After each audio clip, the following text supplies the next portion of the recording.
These units are made in China and sold on Amazon.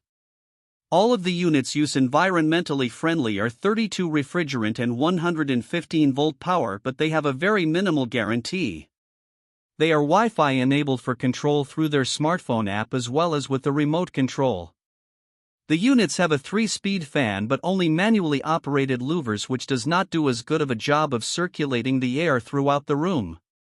The energy-saving models are available in 6 sizes from 5,000 to 14,000 BTU, and they have a 10.9 EER efficiency rating.